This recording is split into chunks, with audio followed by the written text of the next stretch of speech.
So, as we continue on this journey together, I kept having this idea. First, I absolutely love the technology behind Ripple, and it's what actually pulled me into this space in the first place. It's also been at the center of my why in making these videos. I have a deep belief in what the future holds for the project itself.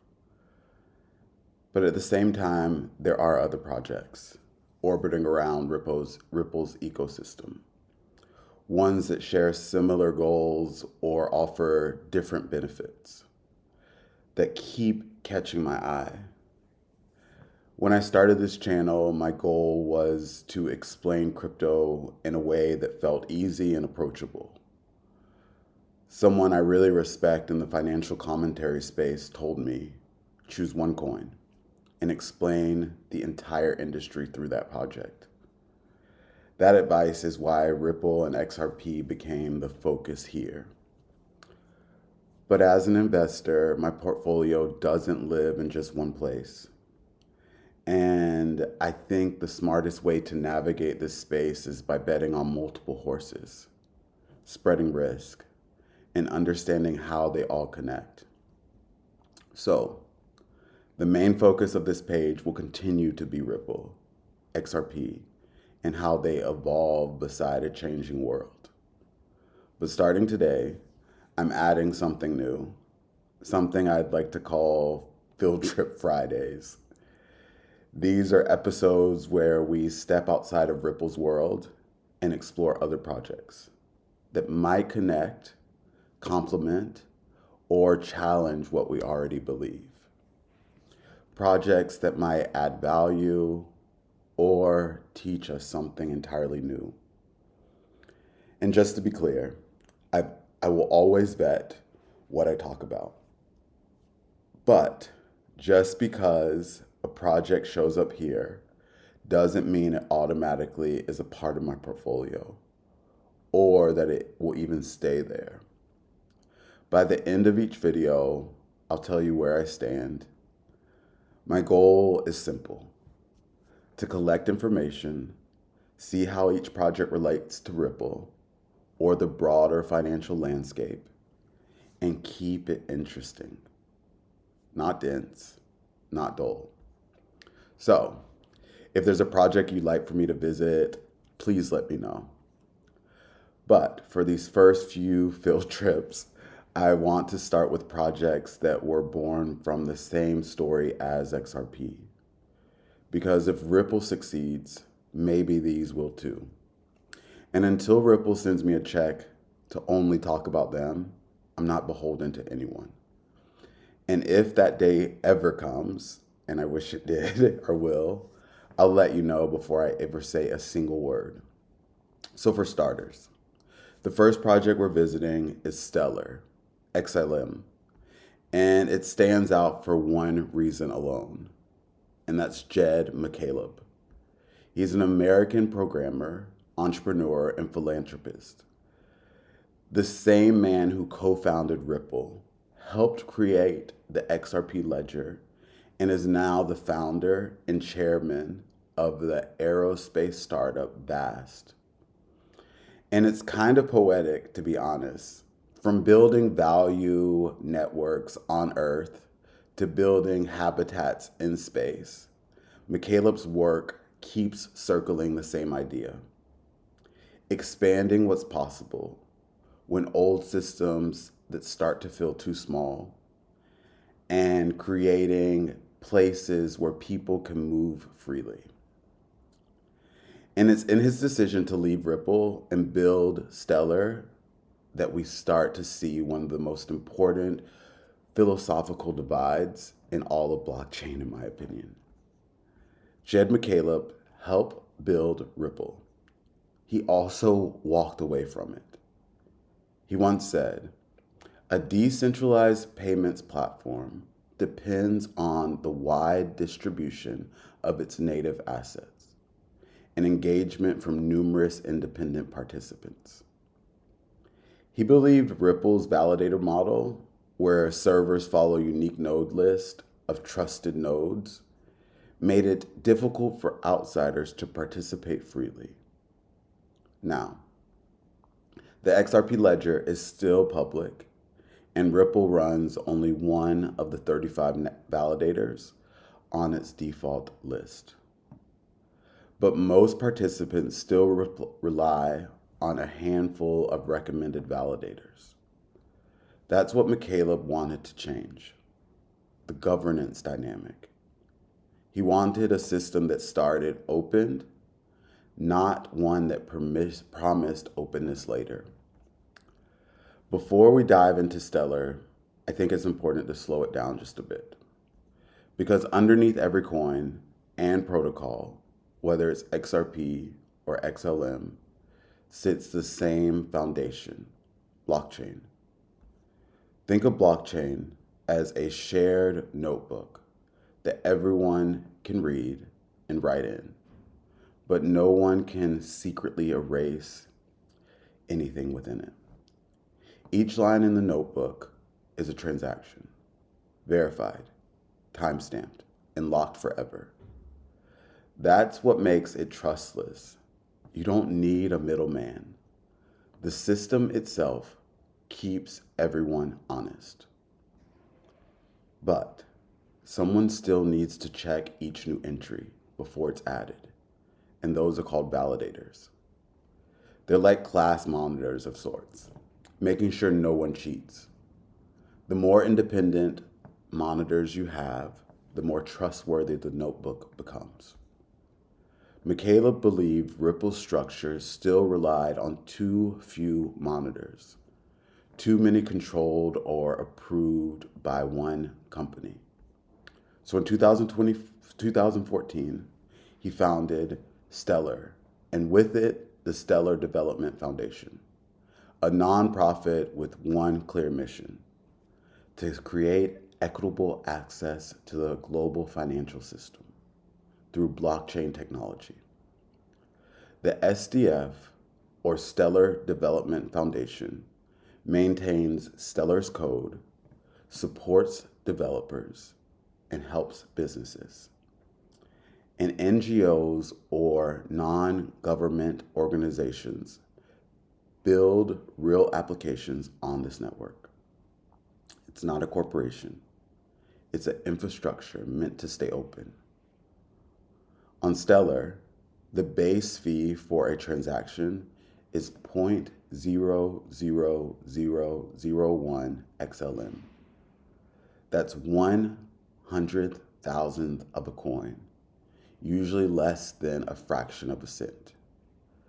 That's what makes it useful for small, fast global payments. Decentralization at its core, it's about spreading power. Imagine a classroom of kids with 100 candies. If one kid holds 90 candies, the classroom still might be friendly, but it isn't fair. True decentralization means no single participant decides the outcome. That's what Stellar is trying to model: a system where everyone can hold and move value, not just the biggest players. You can actually see that mission playing out in real time. In 2023, the United Nations Refugee Agency, or the UNHCR, used Stellar Aid Assist, a tool built on Stellar, to deliver USDC stablecoins directly to refugees in Ukraine. People received funds through the Vibrant Wallet app and could cash out instantly at MoneyGram locations. No bank account, no waiting, no intermediaries taking a cut. That's blockchain doing something human. And Stellar didn't stop there. It also partnered with the UN Development Program's SDG Blockchain Accelerator to explore how those same rails could support inclusion and transparency goals globally. And in the private sector, it's teamed up with MasterCard and Paxos to connect stablecoins and fiat payments across networks. So the same technology that powers crypto speculation is quietly modernizing how aid, salaries, and remittances move around the world. Of course, no network is perfect. In 2019, the SDF, or Stellar Development Fund, burned 55 billion XLM, cutting the total supply in half to about 50 billion tokens. It's a really bold move to reduce central control, but the foundation still holds a large reserve to fund development. And while anyone can run a validator, research shows the network can still rely heavily on a few key nodes, which means decentralization is directional, not absolute. Think back to the classroom. The bag of candy is now open, but a few hands still hold most of it. The goal is to keep sharing until ownership and validation are truly global. Here's the paradox. Decentralization cannot exceed without institutions, at least not yet, because someone still has to build the first roads. Institutions are those engineers, the banks, fintechs, and regulators, connecting the cities before anyone can freely drive. That's why Ripple continues expanding through RLUSD, their stablecoin, and institutional partners in Africa with companies like Chipper Cash, Valor, and Yellow Card. While Stellar works with groups like MasterCard, Paxos, and the UN, both are building the infrastructure that open networks will eventually run on. Both Ripple and Stellar can tokenize assets. Both are fast, efficient, and low cost. The real difference lies in who they're building for. Ripple builds for institutions, compliance heavy, liquidity focused, and designed to fit existing systems. Stellar builds for the public, for accessibility, inclusion, and human scale finance. It's not competition, it's complementary. Ripple is the bridge. Stellar might be the city that grows around the bridge. So to be honest, I already hold some XLM. So my question isn't if I should hold more, it's when. Do I wait for Ripple's institutional rails to fully mature before scaling up? Or do I start deepening my XLM position now, while the open access layer is still developing? Because if XRP builds the bridge for money to move, maybe XLM builds the world that money moves through. This is what I'm sitting with. Not as financial advice, but as perspective. Because investing in crypto isn't just about price for me. It's about believing in direction. So what does all this tell us about blockchain itself? It's not just a financial technology. It's an architecture of trust.